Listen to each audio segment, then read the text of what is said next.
Assalamualaikum warahmatullahi wabarakatuh. Senang sekali saya hari ini ketemu lagi sama Balatpora semua di rumah yang masih setia untuk menyaksikan Kompor, Komunikasi Pemuda dan Olahraga Juara.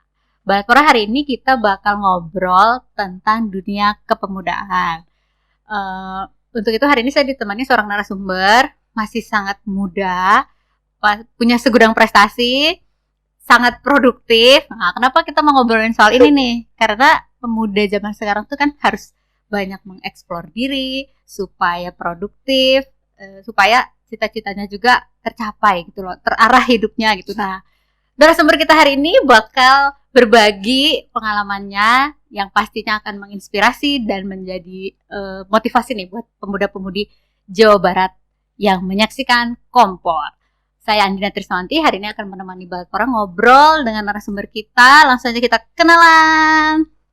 Selamat pagi. Halo pagi Balatpora, annyeonghaseyo. Kenalin, nama aku Ahlam Noval Mahendra dari kota Cimahi. Dan saat ini sedang sibuk kuliah aja sih Kak. Gitu. Oke. Aku manggilnya apa nih? AA, Akang, Opa.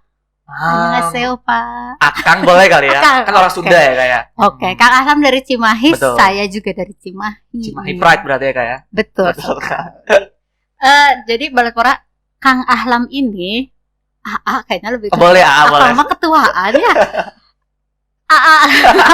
Ahlam aja deh kayaknya. Ahlam aja ya. Boleh. Ahlam ini adalah alumni Jabar Future Leaders. Ya, kalau Balatpora mungkin belum tahu, Jabar Future Leaders ini adalah program yang diinisiasi oleh gubernur kita yang lebih dikenal mungkin ajudan milenial ya, yang nantinya bertugas selama 1 minggu untuk nemenin gubernur kita dalam berkegiatan gitu. Hari ini kita akan ngobrol nih sama Ahlam. Betul sekali Kak. JFL angkatan berapa nih? Nah aku tuh JFL tuh waktu pas tahun 2020 Kak, alias batch yang kedua. 2 tahun yang lalu ya berarti. Betul. Kan sekarang udah ada batch 4 tuh, kan aku baru berarti pas batch keduanya berarti udah agak tua juga sih Kak. Nah, gitu. Waktu itu ada berapa peserta waktu batch kedua? Waktu angkatan aku itu pesertanya tuh sampai kurang lebih ya ada sekitar 4.500 dan keterima cuma 42 orang Kak. Wah, keren. Emang ketat banget sih Kak, maksudnya kayak emang itu kan emang programnya keren banget ya Kak ya. Jadi emang anak-anak pemuda Jawa Barat tuh emang pada pengen ikutan kayak gitu. Dan memang ketat sekali sih Kak kayak gitu. Nah, terus si 42 yang lolos ini tuh bergantian gitu ya, seminggu nemenin Betul. Bapak Gubernur kita. Betul. Karena kita 42 orang tuh kan ada dari berbagai daerah ya kan. Ada yang dari Aceh, ada yang dari Sumatera, Bandung, pokoknya berbagai macam daerah kan. Itu kita gantian selama 1 minggu penugasan berdua buat temenin Kang Emil kayak gitu kan. Nah, ceritain dong nih dari mulai seleksi sampai ke bootcamp, terus penugasan bareng Bapak Gubernur Ridwan Kamil. Oke, mungkin dari seleksi dulu kali ya Kak ya. Nah, seleksi ini tuh kan awalnya itu tuh kan disuruh kita bikin video gitu kan, kayak video perkenalan, video motivasi segala macam ya Kak ya. Itu aku bikinnya tuh di Unpad sama teman-teman aku, dan setelah itu aku upload, dan seksi yang kedua tuh kita bikin esai tentang motivasi buat Jawa Barat lah kayak gitu. Setelah dari sana ada wawancara, ya kan, wawancara tuh sama tim Dispora kalau nggak salah tuh kan. Kita wawancara dan pada akhirnya tuh keterima tuh 42 orang terpilih dari 4.000 sekian orang kayak gitu kan. Nah, dari sana kita ada bootcamp ya kan. Nah, bootcamp itu tuh seru banget sih Kak. Itu kita nginep di Lembang selama kurang lebih tuh 3 hari 2 malam sih kalau nggak salah ya. Itu kita nginep, kita ada pematerian dari protokol, dari Jabar, pokoknya dari dinas-dinas terkait itu kan. Kita pematerian dan pada akhirnya ditutup dengan agenda kayak outbound gitu kan. Jadi emang seru banget sih.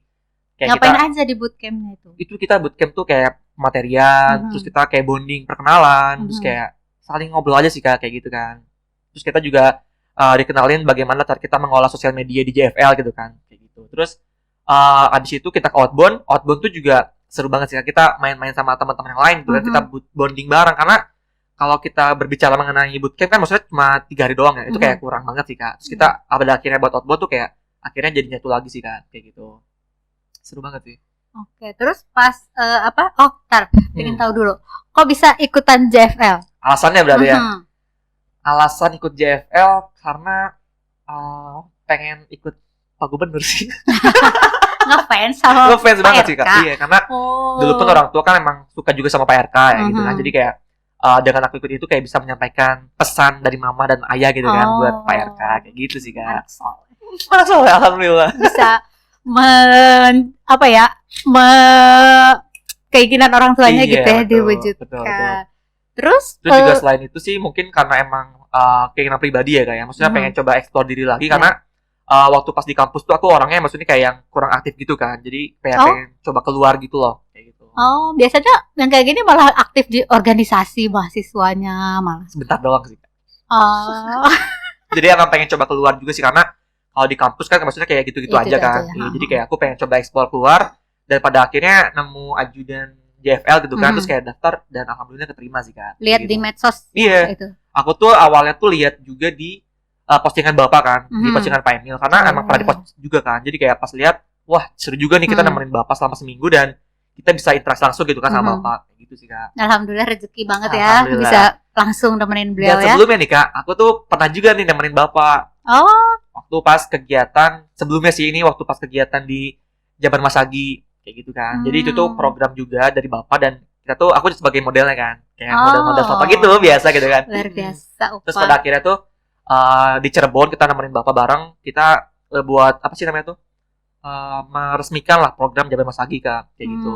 Jadi udah kenal Bapak tuh dari sana sih sebenarnya. Oke. Terus selama seminggu nemenin Pak RK, apa pengalamannya dan kesan apa yang akhirnya kan barangkali selama ini cuma lihat di medsos nih, terus pada akhirnya lihat Pak RK selama walaupun hanya seminggu ya, lihat langsung, nemenin langsung. Kesan apa yang ditangkap? Kesan buat Pak RK berarti ya? Betul. Kalau kesan buat Pak RK tuh beliau adalah pemimpin yang sangat luar biasa sih Kak. Maksudnya beliau bisa menempatkan diri bagaimana di umum, bagaimana di private gitu kan. Jadi kita bisa melihat bahwasannya beliau tuh punya dua sisi yang berbeda gitu kan. Dan beliau tuh mungkin orang-orang mungkin lihatnya kayak dia tuh humoris gitu kan. Cuman kadang kalau dia kerja tuh memang beneran serius Kak. Kayak gitu, beneran serius. Maksudnya kayak yang yang terlalu humor gitu loh. Kerja ya kerja gitu. Jadi mereka mereka tuh emang tahu waktu juga gitu kan. Kayak gitu sih. Terus kalau misalkan pengalamannya ini kita mau pengalaman yang baik dulu atau pengalaman yang buruk dulu nih Kak? Bebas, tapi kayaknya yang buruk dulu aja. Yang buruk dulu ya? Oke, pengalaman yang buruk tuh aku pernah penugasan di hari pertama. Itu baru pertama kali penugasan di hari pertama. Aku penugasan ke Gedung Sate sama temanku kan namanya Kang Teguh. Nah, kita tuh harusnya tuh nungguin Bapak di luar ruangan kan. Nah, terus tiba-tiba ada ajudan Bapak ataupun orang Gedung Sate bilang ke kita kan, Kang, ajudan JFL merapat ke mobil Bapak di luar kan. Nah, kita panik kan karena kita emang belum siap-siap gitu kan. Akhirnya kita masuk ke ruangan yang ada Bapak lagi ngobrol sama orang lain. Kita masuk lewat sana dan pas keluar sana ada ajudan Bapak yang beneran, ada Kang Giri kan. Dibilangin gini, kamu ngapain lewat sini? Kan masih ada Bapak. Terus kita bilang kan kayak, iya Pak, tadi soalnya sama orang Gedung Sate duduk sini kan. Maksudnya kita emang diarahkan buat sini. Terus pada akhirnya dimarahin sama Kang Giri. Iya, ganggu banget kan. Kita kan lagi ngobrol juga kan. Terus ada lagi nih Kak yang kedua. Gimana? Ini sebenarnya lebih malu sih Kak. Kenapa? Karena jangan bilang ketinggalan. Soalnya aku dapat cerita ada yang ketinggalan. Ketinggalan ini lebih parah sih Kak. Jadi Kakak tahu gedung DPRD? Nah, kita tuh kan lagi penugasan di gedung DPRD kan. Dan itu tuh malam posisinya kan. Dan aku tuh pakai sepatu pantofel kan buat penugasan. Dan waktu itu aku tuh disuruh sama protokol Jabar buat ngasih sambutan, sambutan ke Bapak kan. Kan kalau gedung DPRD itu kan dia ada yang kayak tangga gitu kan, tangga yang meruncing gitu kan. Nah, pas aku naik, ujung sepatu pantofel tuh kena ujung tangganya dan akhirnya ujung tangan tuh kayak kayak pecah gitu lah istilahnya kan. Terus kayak aku waktu itu kan lagi rapat paripurna DPRD kan, terus aku kayak liatin sama satu gedung itu kayak siapa nih orang gitu kan, datang rusak. Kayak gitu. Rusuh. Beneran rusak ya. Terus akhirnya aku pas ngasih tuh kayak agak panik gitu kan, kayak maksudnya ya maksudnya agak malu juga gitu kan karena maksudnya anak-anak baru gitu kan, terus kayak tiba-tiba ngerusuh gitu kan, rusak gedung orang gitu kan. Terus kayak ya udah sabar aja gitu kan.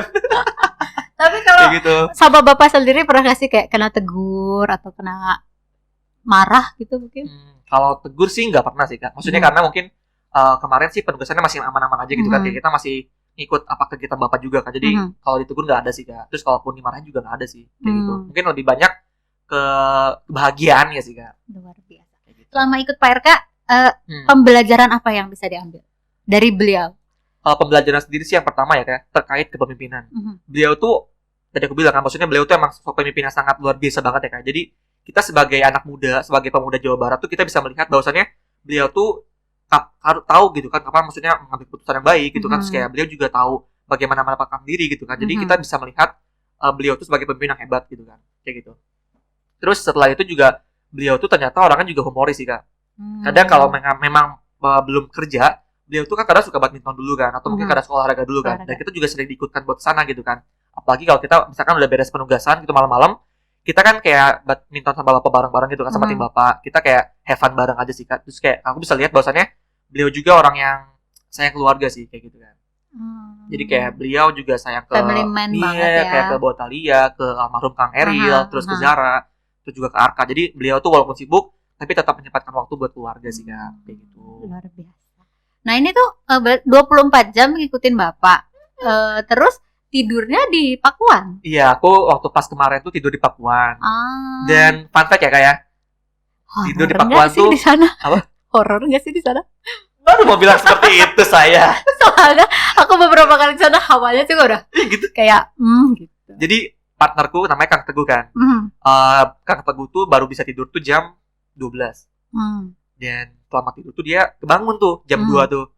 Kayak erep-erep gitu loh kayak. Itu bangun tuh enggak bisa gitu kan. Pas dia bangun aku juga enggak dengar karena aku juga tidur kan. Terus kayak dia kayak gitu-gitu kan, erep-erep gitu terus kayak akhirnya bisa bangun dengan segala macam cara gitu kan, dia berdoa segala macam, akhirnya di WC wudu gitu kan. Terus kayak emang serem sih sebenarnya kan. Iya gitu. kan, kebayang soalnya bangunannya tua banget. Dan ya itu tadi aku beberapa kali ke sana kayak spooky gimana gitu kan. Tapi kalau pengalaman sendiri nggak pernah ya? Nah, karena mungkin aku soleh orangnya, alhamdulillah.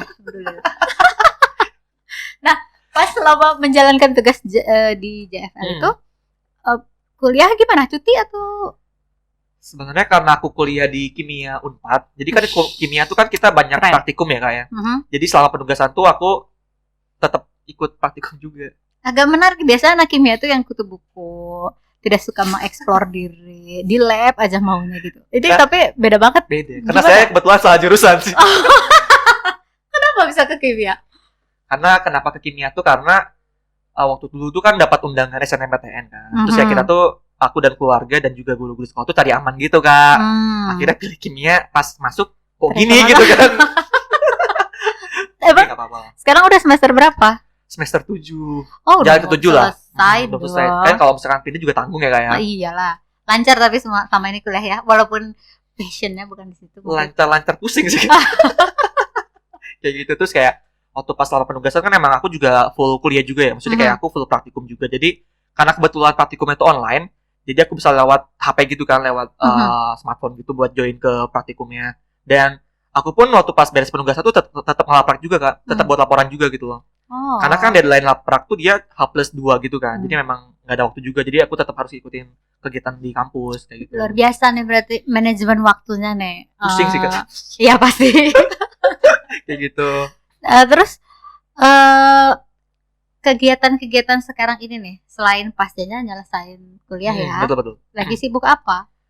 Sekarang sih alhamdulillahnya Kak, aku keterima di SWJ Ambassador di Dinas Pariwisata dan Budaya. Smiling West Java ya? Betul. Jadi aku di situ sebagai Duta Pariwisata Jawa Barat, di mana kita tuh sebagai sebagai agen promotor buat destinasi Jawa Barat sih Kak, kayak gitu. Tugasnya bikin konten tentang pariwisata Jawa Barat. Gitu berarti sih harus dipantengin IG-nya Ahlam Naufal. Betul. Aku udah kepoin juga soalnya. Sama Smiling West Java-nya mungkin ya. Betul kayak gitu Kak. Nah, terus selain itu, soalnya aku kemarin kepoin IG-nya kayak sibuk banget gitu, banyak kegiatan. Kalau kegiatan lain sih mungkin buat sekarang ya kayak mungkin jadi content creator ala-ala gitu kan. Aku sekarang masih aktif juga di TikTok gitu kan. Kayak buat konten-konten tentang edukasi tentang kimia gitu kan, ataupun tentang kuliah gitu kan. Jadi mungkin lebih ke arah-arah edukasi tentang kuliahan sih sebenarnya kan. Kayak gitu. Terus juga selain itu juga jadi talent di alhamdulillah di luar biasa. Ya, seperti itu sih. Sekali. Produktif banget tuh kan Balatpora. Jadi apa yang ada dalam dirinya itu benar-benar dieksplor dan disalurkan ke sana gitu loh. Balatpora juga mungkin harus mulai aku punya apa ya gitu. Nah, disalurkanlah ke arah sana kan sekarang banyak berbagai media, banyak berbagai cara untuk mengeksplor kemampuannya Balatpora nih. Nanti kita bakal ngobrol lagi lebih dalam lagi supaya Balatpora semakin termotivasi. Nah, terus aku lihat juga aktif sebagai MC ya. Betul. MC host. Aku promoin nih. Boleh buat Balatpora mungkin yang butuh MC gitu ya. boleh panggil saya gitu kan. Buat pernikahan oke Boleh. Kak. Seminar-seminar workshop apa boleh pakai nih, boleh dipantengin aja IG-nya Ahlam Naufal, dilihat-lihat lagi nih udah MC Pro. Ya alhamdulillah. Alhamdulillah ya. Gitu sih, Kak. Terus aku lihat dari berbagai kegiatan ini Mhm. sebetulnya nanti cita-citanya akan kembali ke jalur kimia atau akan mengikuti passion aja gitu. Oke, sebenarnya kalau buat kita itu sebenarnya aku lebih pengen ke passion aja sih. Karena aku kan waktu pas kuliah itu kan udah ngikutin kata orang tua juga. Maksudnya aku udah mencoba ngikutin kata beliau semua gitu kan. Jadi sekarang mungkin kalau buat sekarang lebih pengen sesuai passion aja sih, Kak. Kayak gitu. Jadi mungkin doain aja semoga ada rezekinya kerja bukan di bidang kimia sih, Kak. Jadi pengennya di bidang lain juga sih kayak gitu. Jadi kuliah kimia itu pada akhirnya akan sebagai formalitas ya, kuliah yang saja. penting orang tua seneng ya Betul. anaknya udah lulus kimia gitu ya, sesuai keinginan gitu, harapan. Terus sebetulnya cita-citanya apa sih? Kalau ingin jadi apa? Ingin jadi Raffi Ahmad sih sebenarnya. Kirain mau jadi Pak RK. Enggak, aku pengennya jadi Raffi Ahmad sih, Kak. Jadi Raffi Ahmad tuh kan beliau tuh orang yang apa ya, kerja keras, terus kayak punya bisnis di mana-mana kan. Itu kayak pengen juga sih kayak gitu. Iya, bagus. Yang diambil contohnya yang bagus ya. Kayak gitu sih, Kak. Nah, untuk mencapai itu apa aja yang udah dilakukan selain di ini ya, aku lihat lulusan ini ya Ardan School 2017 ya. Iya, betul. Nah, terus selain itu sih mungkin kalau buat ke Raffi Ahmadnya gitu ya, aku juga kan maksudnya sebagai talent juga kan. Jadi mungkin dari sana siapa tahu gitu kan, ada jalannya betul. Lah gitu kan. Terus entertain juga, lah ya. Betul, aku juga emang pengen ke bidang entertain dan kemarin juga sempat ikut syuting sih, syuting film bioskop walaupun jadi figuran doang gitu kan. Ya kan semua juga kayak muncul cuma 10 detik doang gitu kan.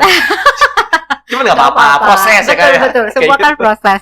Berarti sering ikut casting gitu, film, iklan, pernah, dan lain-lain. Pernah. Kemarin tuh terakhir ikut syuting film bioskop Mangga Muda. Itu tuh film apa ya? Itu film komedi. Itu film komedi judulnya Mangga Muda. Itu tuh sama Tora Sudiro kan. Dan aku tuh cuma muncul. Jadi apa? Jadi figuran sih kebetulan. Ya kan Sugan Tora Sudironya lagi ngobrol terus jadi tukang cendol. Enggak dong. Gitu. Jadi aku, apa? Waktu dulu tuh jadi dilan-dilanan loh. Iya emang. Berat perhatiin gak sih dari tadi ini Opa AA Ahlam ini mirip siapa gitu. Nah itu mirip Dilan. Terus? Jadi waktu pas kemarin tuh syuting, itu tuh aku nunggu dari jam 5 pagi sampai jam 4 sore. Dan baru syuting itu jam 4:30. Oh my God. Dan cuma take 10 menit. Kayak sabar. Take 10 menit keluarnya. Udah beres pulang lagi. Tapi gak apa-apa kan proses ya kayak. Betul. Segala sesuatu harus lewat proses ya. Terus ada pengalaman seru gak selama ikut casting gitu? Pengalaman seru sih paling kalau ketemu artis ya kayak. Maksudnya kan kita kayak ketemu orang, wah ini orang keren gitu kan. Tapi padahal orang itu biasa aja gitu. Maksudnya kayak dia mereka juga tetap humble gitu kan. Jadi kayak itu juga seru banget sih maksudnya kalau kata aku ya. Karena ketemu yang sombong. Alhamdulillah belum sih kan. Oh alhamdulillah ya. Aku kemarin waktu pas di Arden gitu kan, aku pernah waktu pas di promosi radio, itu tuh aku ketemu sama Iqbalnya langsung. Iya, dan emang dia se-humble itu sih, dan dia emang baik banget sih orangnya. Maksudnya kayak emang ramah juga gitu loh ke orang-orang. Nah, Ahlam, prestasi apa aja sih yang udah diraih selama ini? Kalau misalkan berbicara prestasi ya kita bagi dulu ya, maksudnya antara akademik dan juga non akademik kan. Kalau misalkan akademik, alhamdulillahnya aku kemarin jadi mahasiswa berprestasi di FMIPA yang ketiga kan. Keren. Terus juga kemarin sempat ikut PKM, itu tuh kayak penelitian yang dilombakan gitu lah istilahnya kan. Kita kayak peneliti, itu kemarin lolos pendanaan dari pokoknya dari kementerian lah istilahnya kan, dari Kemendikbud gitu. Terus sempat juga ikut lomba-lomba akademik kayak LKTI ataupun karya tulis ilmiah gitu kan, dan walaupun belum juara cuman maksudnya udah ikut juga ke sana sih kayak gitu. Keren. Terus kalau buat non akademik mungkin kayak ajudan gubernur, terus juga jadi SWJ ambasador, jadi duta bela negara, terus udah sih kayak gitu aja sih Kak sebenarnya. Keren sih, tapi maksudnya ini apa balance gitu ya, akademik sama entertainnya, passion sama kewajibannya itu berjalan seimbang gitu kan, harmonis. Nah itu tuh keren banget, berarti kan manajemen waktu, manajemen emosinya juga ya, karena kan membagi waktu kayak gitu tuh udah bener-bener inilah susah ya. Nah boleh ceritain dong pengalaman paling pahit dalam hidup yang sungguh berat dilalui? Kenapa jadi melo? Pengalaman pahit. Kita pengalaman pahit dari hidup ya, mungkin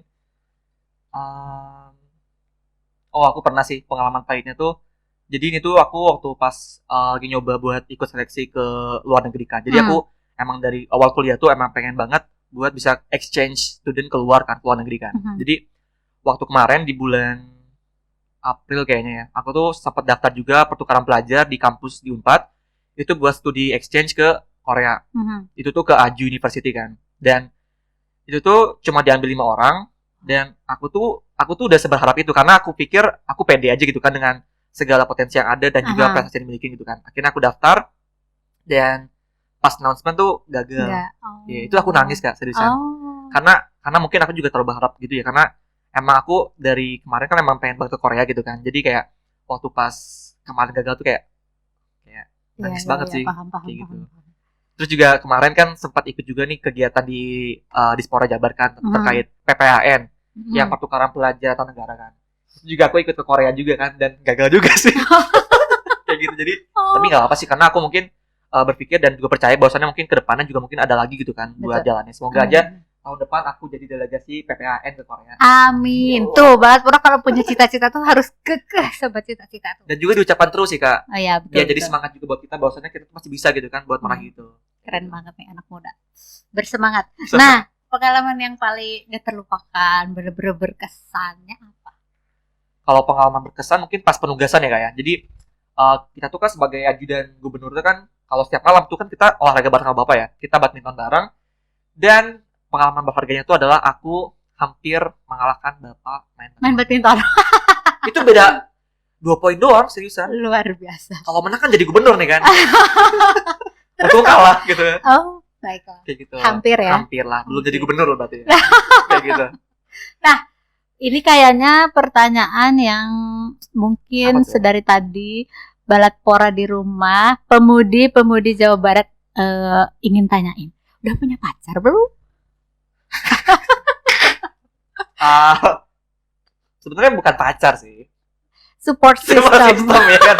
Biar kayak anak Jaksel gitu kan. Ya, oke. Tapi enggak sih, maksudnya kalau buat pacar mungkin belum. Tapi kalau buat ayo. Buat apa ya? Buat supporternya ada. Oh, ada. Dan mungkin gimana itu? Statusnya gimana jadinya? Baru gimana ngomong?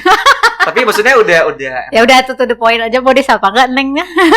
Halo. Aku manggilnya Bu Dokter sih biasanya. Oh, dokter lagi kuliah atau udah beres lagi koas sekarang. Oh, kayaknya kenal juga sih harusnya. Nggak jadi kenal. catat. Oke. Nah, terus ini aku sih senang banget ya hari ini ngobrol sama Ahlam kan. Alhamdulillah dong itu. Beda. Nah, apa ya? Karena bersemangat sekali dan gigih dalam mencapai apa yang diinginkan. Nah, itu tuh yang dibutuhin sama pemuda-pemudi zaman sekarang itu. Mereka tahu apa yang mereka mau dan mereka mengejar itu gitu.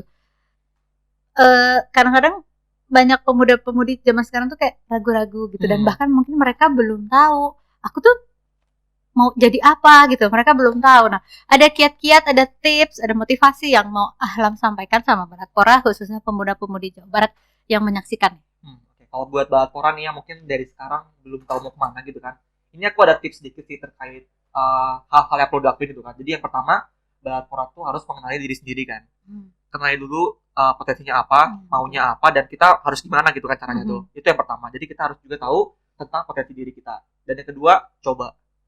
Karena ketika kita nggak mencoba, kita nggak akan tahu gitu kan. Ya, kita bisa apa enggak gitu kan. Jadi selama ini aku selalu menerapkan itu dan aku juga selalu coba apa yang ada gitu kan. Jadi kayak aku misalkan ikut ini, coba aja dulu, coba lagi. Karena aku mikirnya kalau kita nggak akan coba, ya kita nggak tahu kapan hasil lapangannya gitu kan. Gitu sih. Jadi aku berpikir coba dulu aja sih. Karena pasti ada jalan sih kalau emang niatnya baik gitu kan. Amin. Nah, itu Balatpora tips dan motivasi dari Ahlam Naufal. Pertanyaan terakhirnya. Apa yang belum tercapai dan ingin dicapai? Target lah, target terdekat. Oke, kalau mungkin target terdekat sih mungkin ke Korea. Tetap ke Korea. Mau ngapain sih di Korea? pengen ke tempat drakor. Baik. Tapi emang maksudnya target terdekat sih mungkin emang pengen keluar negeri dulu ya, maksudnya buat exchange ataupun buat main lah istilahnya kan. Cuman itu emang target dari awal kuliah gitu, karena emang pengen keluar juga. Terus kalau mungkin buat target panjangnya mungkin ke arah karir juga ya, maksudnya pengen coba ngembangin diri juga di entertain, dan mungkin kalaupun memang rezekinya di kimia juga ya nggak apa-apa sih sebenarnya, cuman berharapnya di entertain sih. Amin. Gitu. Ya mudah-mudahan ya terbuka jalannya. Amin, ya luar negeri, tercapai cita-citanya. Amin, ya amin. Didoain semua sama Balatpora, dan Balatpora juga harus mencontoh, meneladani semangatnya dari Ahlam ini nih buat menggapai cita-citanya. Terima kasih nih Ahlam udah berbagi pengalaman, berbagi semangat. Pasti aku yakin sih ini pasti kerasa gitu sama Balatpora ya, dan semoga bisa jadi inspirasi dan motivasi juga buat Balatpora di rumah semua. Oke, terima kasih ya Ahlam sudah berbagi pengalaman yang pastinya akan menjadi inspirasi dan motivasi buat Balatpora semua. Oh iya, aku lupa membahas. Apa tuh? Kita adalah alumni Seman 2 Cimahi. Halo Seman 2. Ayo dong disapa. Halo Seman 2 Cimahi. Kita adalah alumni berprestasi ya kan? Oke, cukup. Cukup ya. Terima kasih juga buat Balatpora nih sudah menyaksikan keseruan kita hari ini di episode Kompor yang kali ini, dan jangan lupa terus dukung Kompor dengan cara like, subscribe, dan komen di YouTube channelnya Dispora Jabar. Dan juga Balatpora boleh banget request narasumber yang kira-kira Balatpora ingin bahas apa, dengan siapa, boleh komen di YouTube channelnya Dispora Jabar ya, atau di medsos juga boleh, di Facebook, di Twitter, di Instagram, boleh banget komen untuk request narasumber. Sekali lagi terima kasih Ahlam, terima kasih Balatpora, sampai ketemu di episode selanjutnya yang pastinya akan lebih menarik lagi. Terima kasih. Assalamualaikum warahmatullahi wabarakatuh.